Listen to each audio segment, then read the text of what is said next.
Kingdom fam? It's your boy, Slate D Biggs, back for a chapter review. Finally, it's been a long 2 weeks, and after this one, we are having to wait another week, unfortunately. But it is what it is. As long as we're getting Kingdom every once in a while, I'm fine with it. I say that until it's like Hunter x Hunter Berserk level fucking hiatus breaks. But anyway, today we're going to be talking about chapter 649, What Turns. We're finally falling into the new arc. I would say this is officially the first chapter of the new arc, the war between three states. Let's get into it.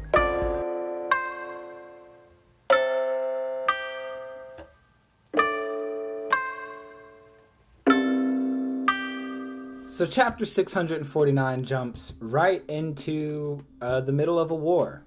So the Qin are trying pretty damn hard to break through Zhao, but Zhao's newly formed defense line is tight butthole. Everyone is having trouble breaking through. No one seems to be able to get through, and they're afraid to pull more troops away from other areas in fear of, like, for say, Wei coming just right across the river and taking Gyo.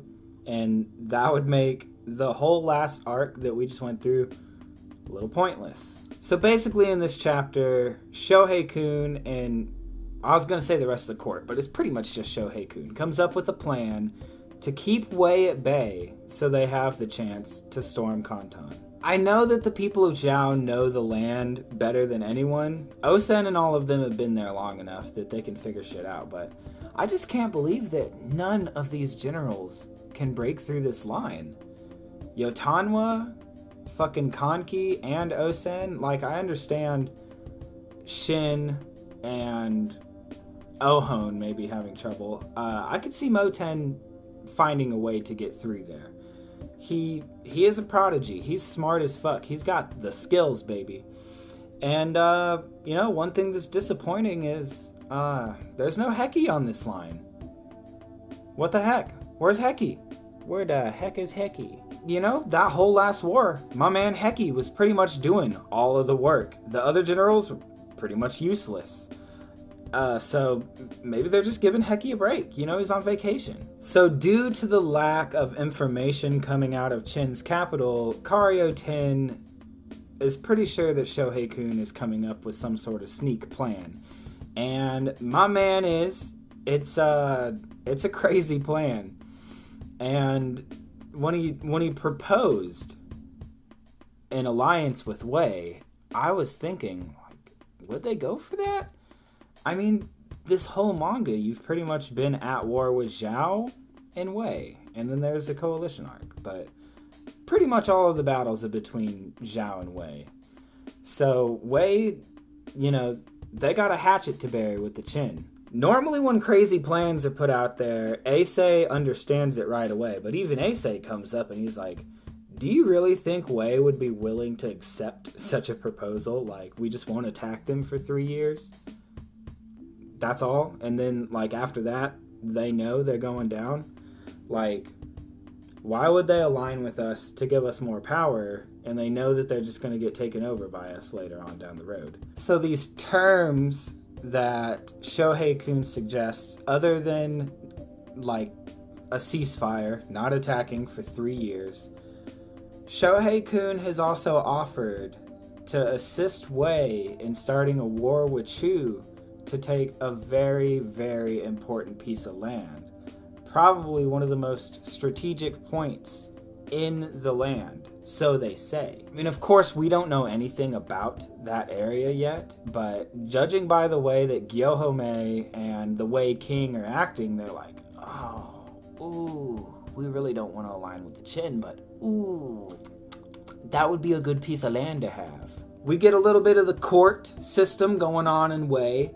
Gyohome, the fire dragon great general, arrives. They requested him to come so they could talk to him about this proposal that the Qin have made. And of course, he just straight up says, no. 3 years? No. And then they're like, all right, Here's the other condition that they laid out for us, though. The Qin are offering to give us Juko City. And what's fucking rude about this is that Juko is owned by Chu.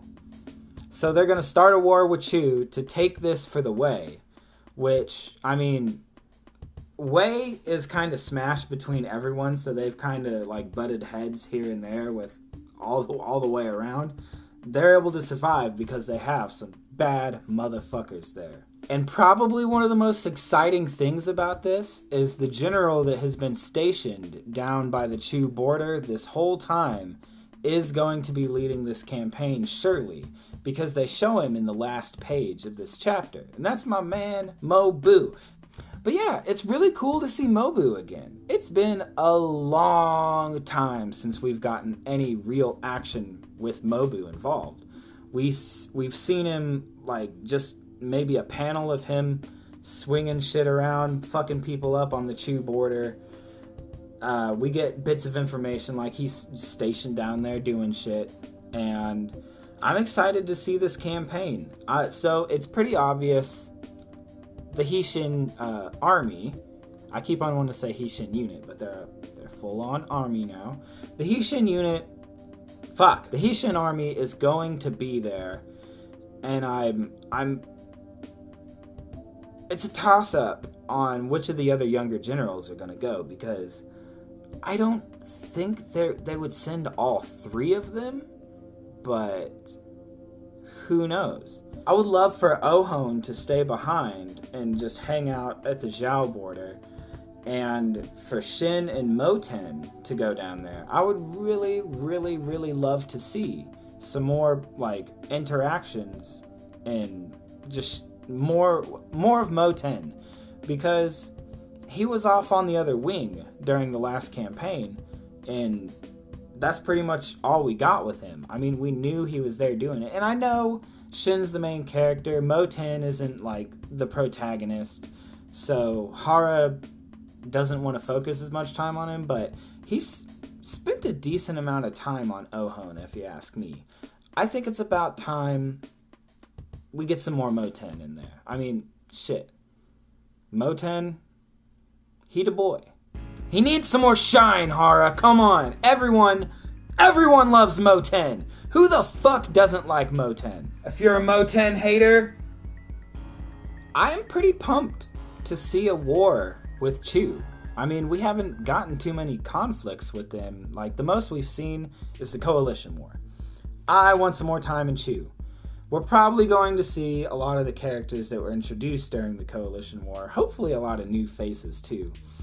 And one thing that I'm wondering is, I mean, what if Wei turns their back on Qin, even though they have this alliance? They just turn around and like smash them from both sides, or vice versa. I mean, the Qin could do Wei dirty. I don't think that would be the case. I think this really is going to be Qin and Wei teaming up, which is actually pretty cool to think about.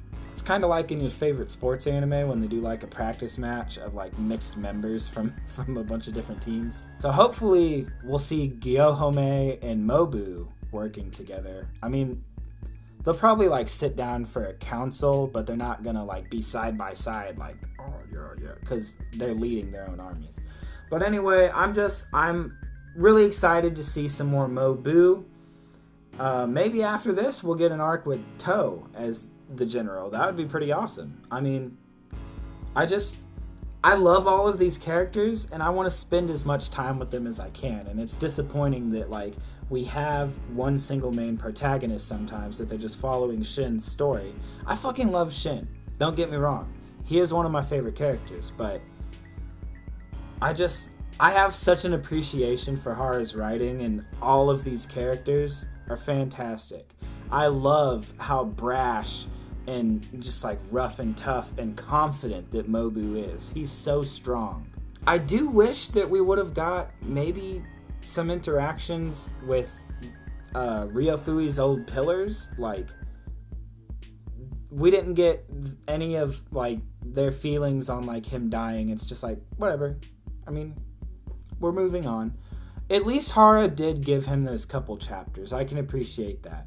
that it wasn't just like, well, time passed, we had a war, Ryofuri died, and then the war. Looking forward to the next Kingdom chapter. I can't wait to see how this Wei Qin alliance rolls out. Thank you for watching the video. Seriously, if you got to this point, you're a trooper. I really appreciate everyone that watches the videos. It's dope as fuck that I can make videos about manga and anime and really anything that I'm really passionate about. It feels good to enjoy something with somebody. Like, that's what it feels like to me when I'm watching YouTubers that cover manga and anime and whatever else that I'm into well, and I hope that I can be that for someone. Thank you for subscribing. If you haven't, please subscribe, like the video. I got more Kingdom content on the way. Since we're having a break next week, I do have a Kingdom video planned. I'm going to be, you know what? I'm not going to talk too much about it, actually, but it has to do with memes. It's going to be a Kingdom video involving memes. So if you love Kingdom memes, watch next week's video, subscribe and shiz. Alright, well, I think I've gone on for long enough.